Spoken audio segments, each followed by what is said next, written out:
Ce que vous allez regarder dans quelques secondes, c'est une partie de contenu disponible pour les investisseurs insiders. Si vous voulez savoir comment fonctionne pour devenir un insider, vous pouvez trouver dans la description de cette vidéo. Bon, Small, c'est quoi Small? Bon, Small Cap, vous savez, ça vient des small. Small, c'est petit. Cap vient des capitalisations, ça veut dire que c'est une petite capitalisation. Il a plusieurs définitions de ce qui sont des grandes sociétés, moyennes sociétés, petites sociétés et micro-sociétés. Moi, je vais utiliser une des définitions. Il n'y a pas un consensus. Si vous lisez 10 livres, une dizaine de livres d'investissement, chaque livre va dire une chose différente.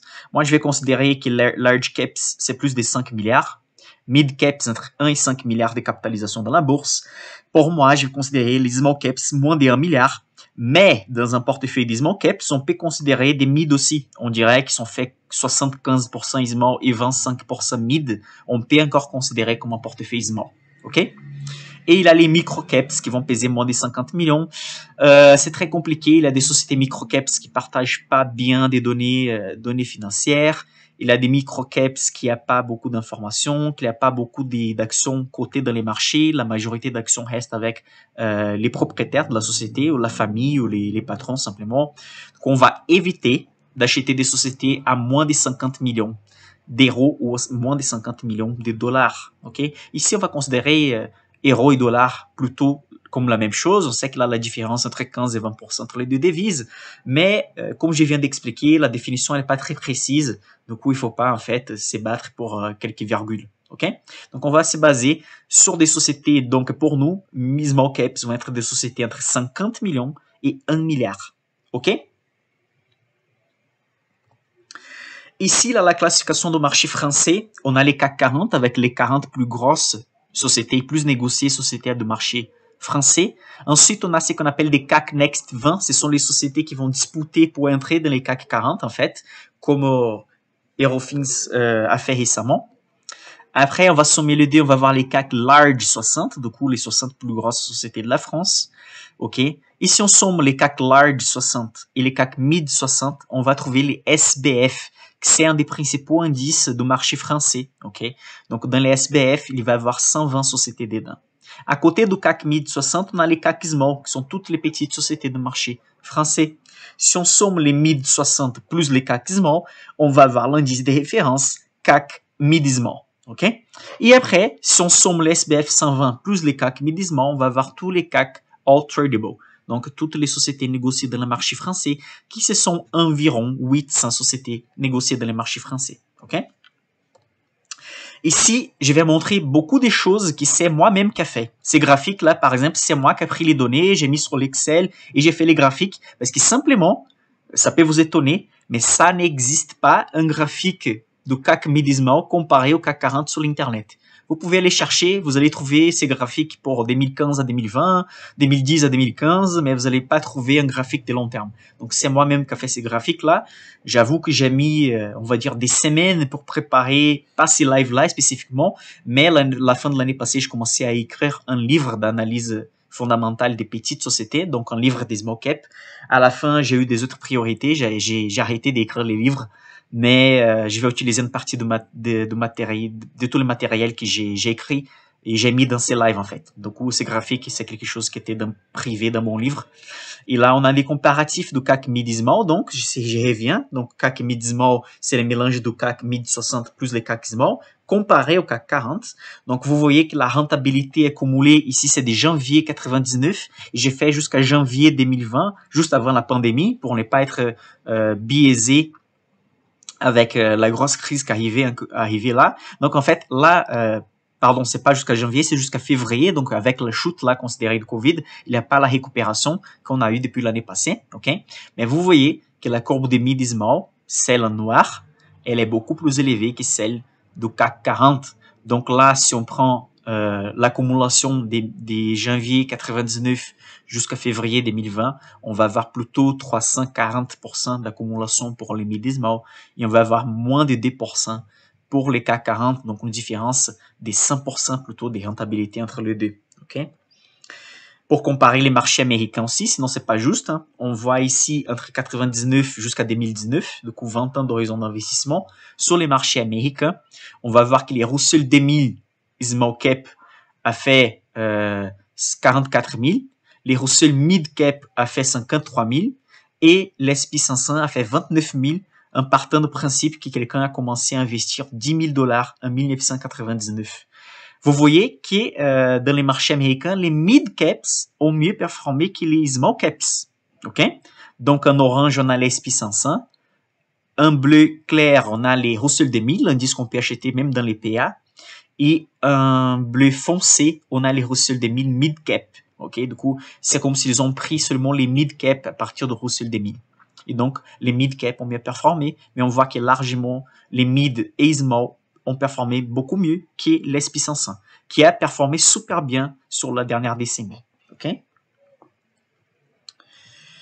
Ici, c'est la rentabilité annualisée, du coup, de 1987 à 2017, on a combien c'était la rentabilité 1 par 1. Du coup, en orange, vous pouvez voir la rentabilité des small cap. Donc, par exemple, entre 91 et 2001, en orange, vous voyez que la moyenne annualisée des rentabilités des small cap était beaucoup plus élevée. Pendant les chutes du marché de 2001 et la chute du marché de 2008, vous voyez que la rentabilité des small cap ont chuté comme celle des large caps, ok, même un peu plus. Et du coup, ça veut dire que pendant les crises, la rentabilité des D va être plutôt la même, ou des grandes capitalisations vont être même un peu mieux, parce que les grandes capitalisations vont souffrir moins, vont avoir un peu moins des chutes, les sociétés à dividendes chutent un peu moins pendant les crises, et les petites capitalisations chutent beaucoup plus. Mais à partir du moment de la hausse est beaucoup plus élevée pour les small caps. Comme je vous ai montré même sur YouTube, hein, mon portefeuille small cap que j'avais recommandé en novembre de l'année passée, il a fait plus des 75% des rentabilités depuis, contre une moyenne des 35 du CAC Mid Small. Okay? Du coup, les petites capitalisations peuvent performer beaucoup plus pendant les périodes de hausse. Ici, c'est moi qui ai fait aussi. J'avais la curiosité de savoir, dans un horizon des moyens termes, quelles sont les sociétés qui ont mieux performé. Vous pouvez trouver ça sur des sites très connus, mais surtout, quelles sont les sociétés qui ont mieux performé sur la dernière année. C'est difficile de trouver sur 5 ans d'horizon d'investissement. Du coup, j'ai cherché dans les marchés français, quelles sont les sociétés de janvier 2015 à janvier 2020, quelles sont les sociétés qui ont mieux rentabilisé. Donc, Xylan, c'est la société qui a fait 1371%. Soitec 560. Juste une remarque ici, hein. Si on va faire jusqu'aujourd'hui, par exemple, on va faire jusqu'à août ou septembre 2021, ça peut changer cette tableur-là, ok? Mais les données que j'avais, c'est de janvier 2015 à janvier 2020. C'est pour ça que je vous montre ça. Donc, on a Serpent Use, Ubisoft. Donc, vous voyez beaucoup des sociétés avec plus de 200% de rentabilité. Donc, c'est la liste des 30 sociétés qui ont eu les plus grosses hausses dans les marchés français. Vous voyez qu'il y a seulement 2 lignes blanches. Qu'est-ce qu'il a en commun sur les sociétés des lignes blanches ici? C'est une question que je vous pose et je vais voir dans les commentaires. Bonsoir pour tout le monde qui est arrivé un peu plus tard. Jean-Marc, Alain, Jimmy. Qu'est-ce qu'il a en commun entre Kering et Louis Vuitton par rapport aux restes des sociétés qu'on peut voir ici? Vous voyez que dans les colonnes, on a la valorisation, combien ils ont rentabilisé, combien c'était la capitalisation en 2015 et combien c'était la capitalisation en 2020, combien la société, c'était la valeur de la société en 2015 et combien c'est la valeur de la société en 2020. Jean-Marc a dit que c'est les mêmes groupes, presque en fait, ils sont du même secteur, des luxe, mais c'est pas exactement ça. Si vous remarquez, en fait, c'est que Kering et Louis Vuitton qui avaient une capitalisation de plus de 10 milliards. Ça veut dire, en fait, ok, parce que là, c'est 18 500 millions, ok, ce qui donne des milliards. Toutes les autres 28 sociétés, elles étaient des petites ou moyennes sociétés. Ça veut dire que dans une période de 5 ans sur le marché français, les 28 sociétés qui ont eu la plus grosse hausse, ce sont des small et mid caps. Et pourquoi ça c'est plus facile pour les mid et small caps? Parce qu'elles ont plus de potentiel justement parce qu'elles sont petites. Si elles vont faire un contrat de plus, un client de plus, un produit qui va vendre beaucoup plus, elles peuvent monter énormément dans la bourse. Regardez par exemple Ubisoft. En 2015, elle avait un poids de 2 milliards. 2 milliards et 10 millions. En 2020, c'est la quatrième ligne, ok? Ubisoft. Et du coup, en 2020, elle pesait déjà 8 milliards. Donc, elle a fait elle a fait presque 4 fois sa valorisation. Donc, vous pouvez remarquer plusieurs sociétés qui ont fait une rentabilité énorme pendant cette période. La majorité sont des mid-small caps, donc le potentiel c'est plus élevé pour les mid-small caps. Ici, donc, j'ai séparé en catégories. Les sociétés qui ont eu les plus grosses hausses les 5 dernières années, on l'a séparé, j'ai fait une classification, si elles étaient des small cap, mid cap ou large cap. Du coup, des plus grosses valorisations de la France, 66% des sociétés qui ont eu la plus grosse hausse, elles étaient des small cap. 26% étaient des mid cap et 6,7% des large cap. Donc ça, vous allez trouver nulle part parce que c'est moi qui ai fait les calculs avec tous les données de marché français. Ça veut dire en fait que les sociétés qui ont mieux performé les 5 dernières années, en termes de rentabilité, vraiment, la rentabilité accumulée, seulement 6,7%, ce sont des sociétés de grande capitalisation. Vous avez vu, c'était Kering et Louis Vuitton. Il y a 26% qui sont des mid-cap, du coup des sociétés moyennes comme Ubisoft, Biomérieux et des autres sociétés, comme Trigano aussi. Et 66% c'était des small cap. Ok? Xavier avait répondu très bien, ce sont des grosses capitalisations. Exactement. Ici, on a les marchés américains séparés par déciles et on va analyser la rentabilité. Déjà, c'est quoi un décile? Par exemple, les déciles numéro 1, ce sont les 10% des plus grosses sociétés de marché américains. Qu'est-ce que c'est les déciles 2?